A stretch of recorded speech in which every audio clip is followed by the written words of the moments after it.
to go to the moon in this decade and do the other things, not because they are easy, but because they are hard. Because that goal will serve to organize and measure the best of our energies and skills. Because that challenge is one that we're willing to accept and one we intend to win.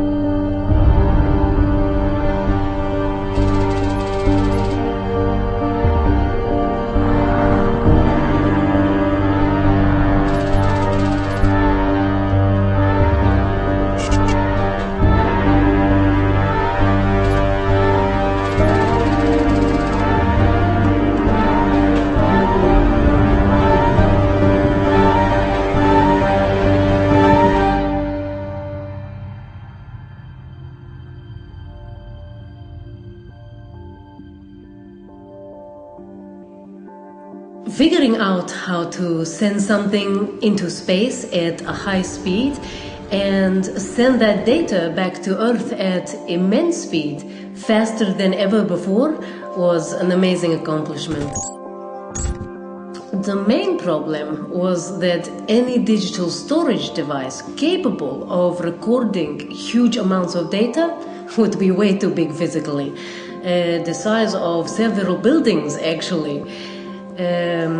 It would require a lot of power, so we needed a way to record huge, really huge masses of data and send that back to Earth using video transmission and a special pulse frequency wave.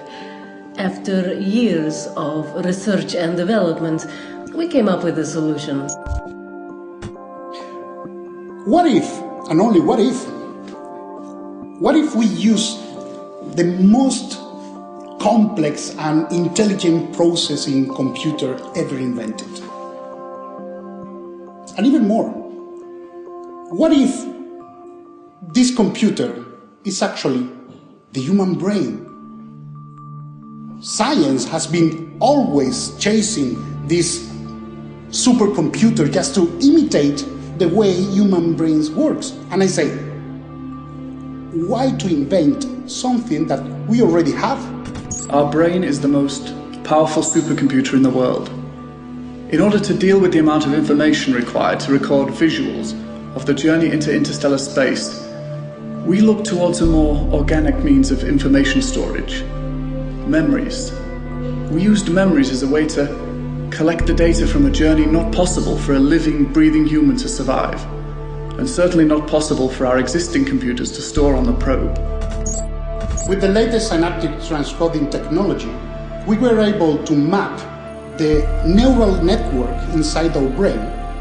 And the most amazing thing, we were able to translate all this information into visual imaging.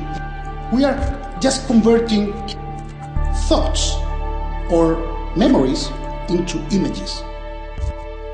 It wasn't about creating brand new technologies from the ground up.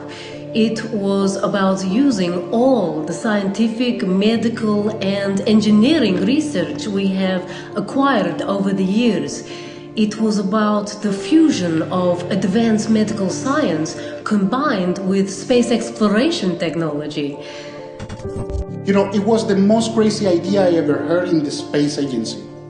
You know, it was looking like a science fiction book from my childhood. But those people were serious about it. This had obviously caused controversy and criticism from leading scientists and scholars worldwide. I mean, on what basis is a brain donor selected for the mission? What we have to bear in mind is that this human conscience would represent humanity if contact was made with other life forms out there.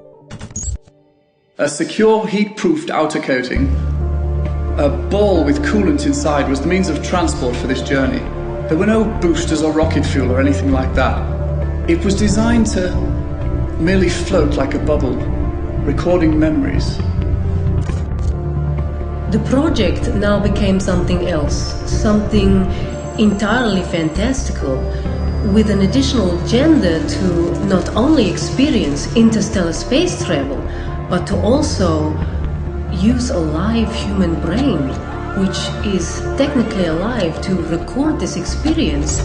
My understanding is one of the many reasons for using a live human brain was that if Kronos did come into contact with extraterrestrials, then there could be real emotional dialogue exchanged via the pulse signals beamed out of Kronos. Something a computer could never do compared to a live human brain. It's organic and alive. It would be able to communicate naturally like a living soul, as opposed to electronic pre-recorded messages or AI.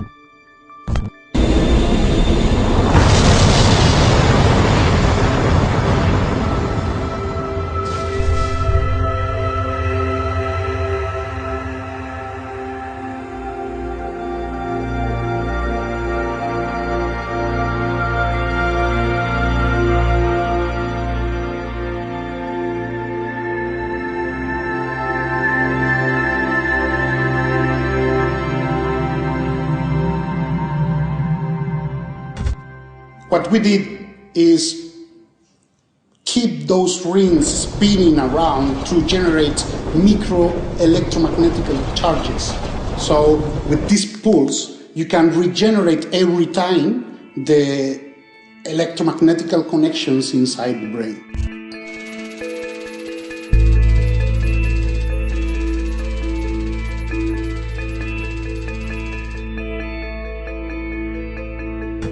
Our dish rays in the northern hemisphere picked up a signal pattern which, when you look at it, has the same complexity as DNA strands.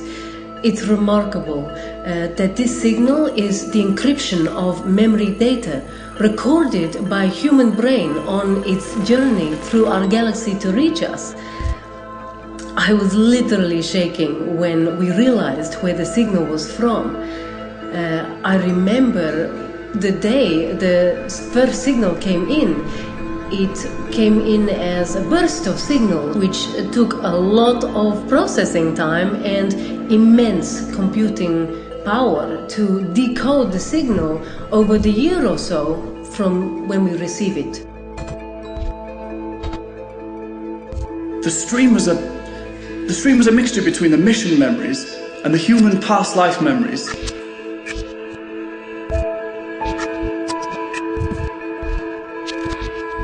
Essentially, the brain is an organic hard drive, and anything that's transmitted from it are merely memories.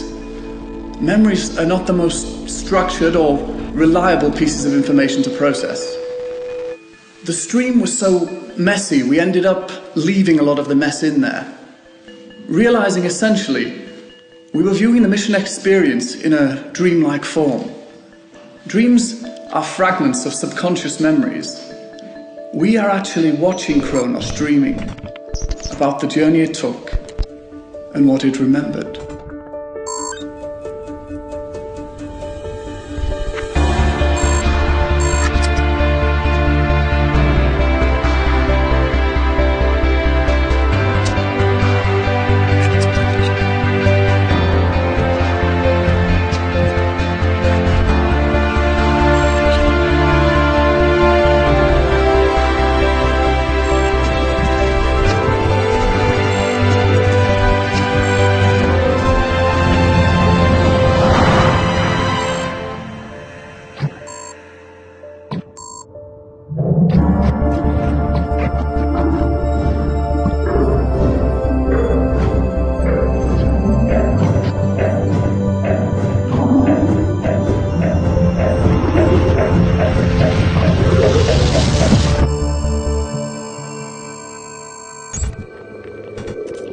What we just witnessed was a memory breach from an unknown origin. It's like someone hacked into the probe's brain and accessed it while leaving something behind. A memory trace of its own. We became involved during the year of processing the transmission data. There were some anomalies in the transmission data that the guys couldn't figure out. But it was the fact that the anomalies resembled some sort of two-way communication is what caught our attention.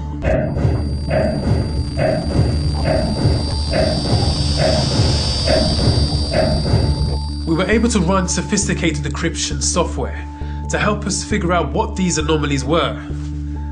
At first we thought these strange glitches were just radiation interference, but we soon realized this had a pattern.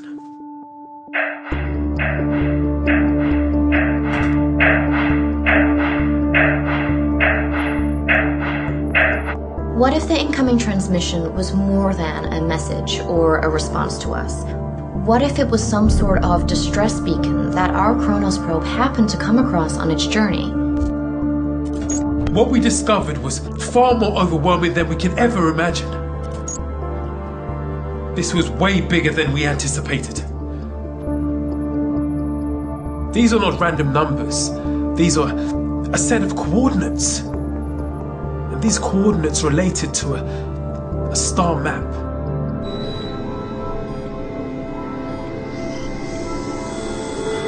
Our advanced radio telescopes managed to pinpoint the coordinates, showing high levels of cosmic energy. Now, we strongly believe that these coordinates to be some sort of tunnel or energy field for us to pass through, allowing us to travel to their world, possibly by distorting time and space. Was this historical? I would argue that this message, this finding, this discovery, is the most historic event ever achieved by mankind, forever changing our course. This is first contact experienced by a human conscience. Could that memory reflection be a glimpse of what our intelligent alien contact looks like? Perhaps they exist not as the physical entities we are all used to seeing, but perhaps they exist in a form of energy. Perhaps they were also on a journey similar to ours, like travelers crossing each other's paths. Or was it an invitation for us to travel further to meet them? Whatever it is, this is a significant event for the history of the space agency. This leads to our next important question of all. How do we proceed? The space agency's next step was to initiate a manned mission to the coordinates. This was made possible by the Defense Department's classified Human 2.0 project. Human 2.0 is the next evolution of mankind, created by our own technological achievements. It is the Human 2.0 generation of astronauts who will embark on the interstellar mission to meet whatever is waiting on the other side of those coordinates.